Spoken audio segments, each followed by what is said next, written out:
في إطلال على آخر مستجدات فريق الوداد الرياضي. عزيز، ما بقاش بزاف باش يبدا الدوري المغربي. واش الوداد البيضاوي على تم استعداد هذا الموسم؟ أكيد العكس انطلاق البطولة يعني انطلق أقل من 10 أيام على انطلاق أول جولة من مجولات الموسم اللي غادي تكون ضد فريق المغرب الرياضي الفاسي في البطولة الاحترافية.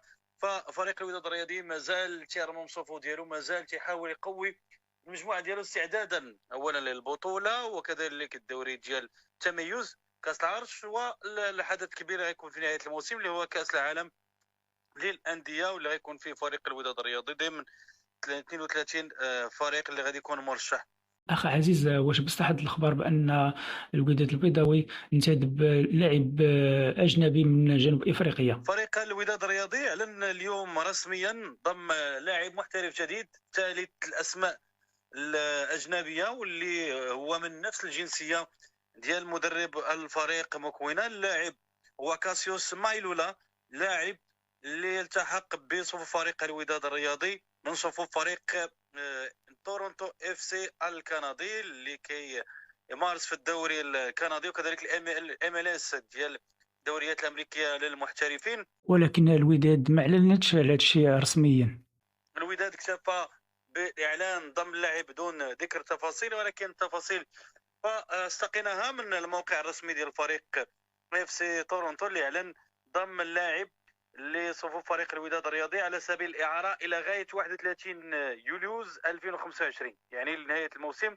وغادي يكون بامكان فريق الوداد الرياضي انه ياخذ لاعب بصفه نهائيه بناء على ما غيقدموا اللاعب خلال هذا الموسم. الأخ عزيز، واش ممكن تعطينا معلومات أكثر على هذا اللاعب الأجنبي اللي جابوا الوداد البيضاوي من جنوب إفريقيا بالضبط، اللي كان تيلعب مع الفريق من كندا؟ لاعب اللي كيبلغ بالعمر فقط 23 سنه، شارك مع الفريق الكندي هذا العام 8 ديال المواجهات سواء في الدوري الامريكي المحترفين الام ال اس وكذلك البطوله الامريكيه، واللي تمكن انه يسجل فيه جوج ديال الاهداف ويعطي تمريره حاسمه. كان انضم للفريق الكندي في 26 غشت من السنه الماضيه 2000، يعني الصيف اللي فات 2023.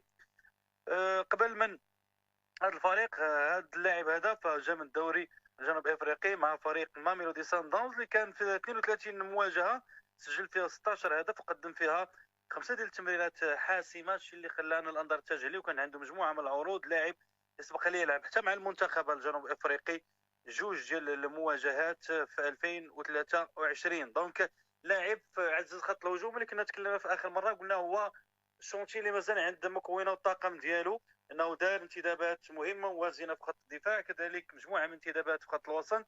وكان بان من خلال المباريات الوديه اخرها ضد النادي الافريقي بان الفريق مازال في حاجه لتعزيزات هجوميه. لاعب بوليفانون كيقدر يلعب لك الي دروا، ويقدر يلعب حتى اون بوينت، شفناه مع الفريق ديالو السابق ماميلودي سان داونز كان كيتوظف اون بوينت وتمكن انه يسجل مجموعه من الاهداف.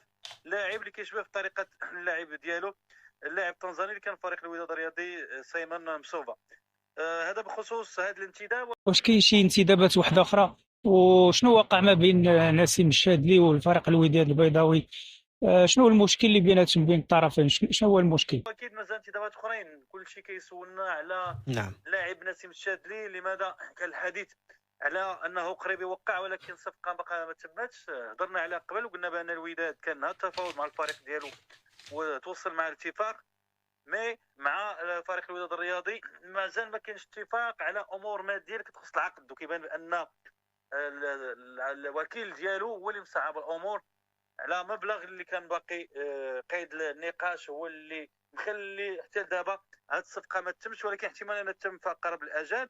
رئيس الفريق تكلمنا على قبل هو والنائب ديالو والمدرب مكوينه في البرازيل، شفنا الصور ديالهم حضروا جوج ديال المباريات، كانت عندهم دعوه من رئيس فريق بوتافوغو. الأخ عزيز، هذا السفر ديال الرئيس والمدرب ديالو للبرازيل، أكيد غادي تكون شي جديد من تما من البرازيل. كاين احتمال ان هذا السفر هذا فيه تعاقدات. كل شيء تيتكلم على بيدرينيو اللاعب ديال فريق كورينتيانز اللي يلتحق بالفريق، ولكن العوده ديال رئيس فريق مكوينه هو اللي غيبين لنا واش فعلا كاين انتدابات من البرازيل، لان كاين حاجه لراس حربه اخر فريق الوداد الرياضي. واش باقي شي بوست خاوي من ناحية اللاعبين الأجانب اللي تعاقد معهم لتعزيز الفريق من الناحية الهجومية؟ باقي جوج ديال لي بوست فارغين ديال اللاعبين اجانب.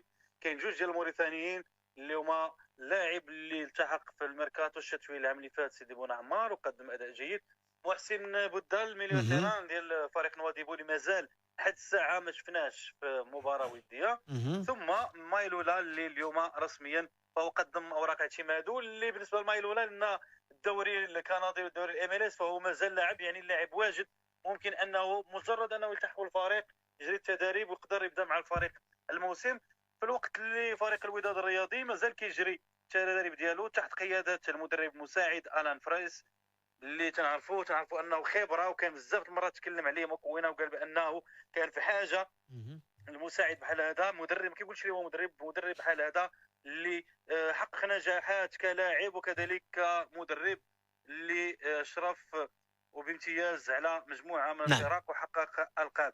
شكرا سي عزيز على المعلومات اللي عطيتينا على الفريق الوداد البيضاوي وآخر الأخبار ديالو، وإلى اللقاء في مناسبة أخرى بحول الله.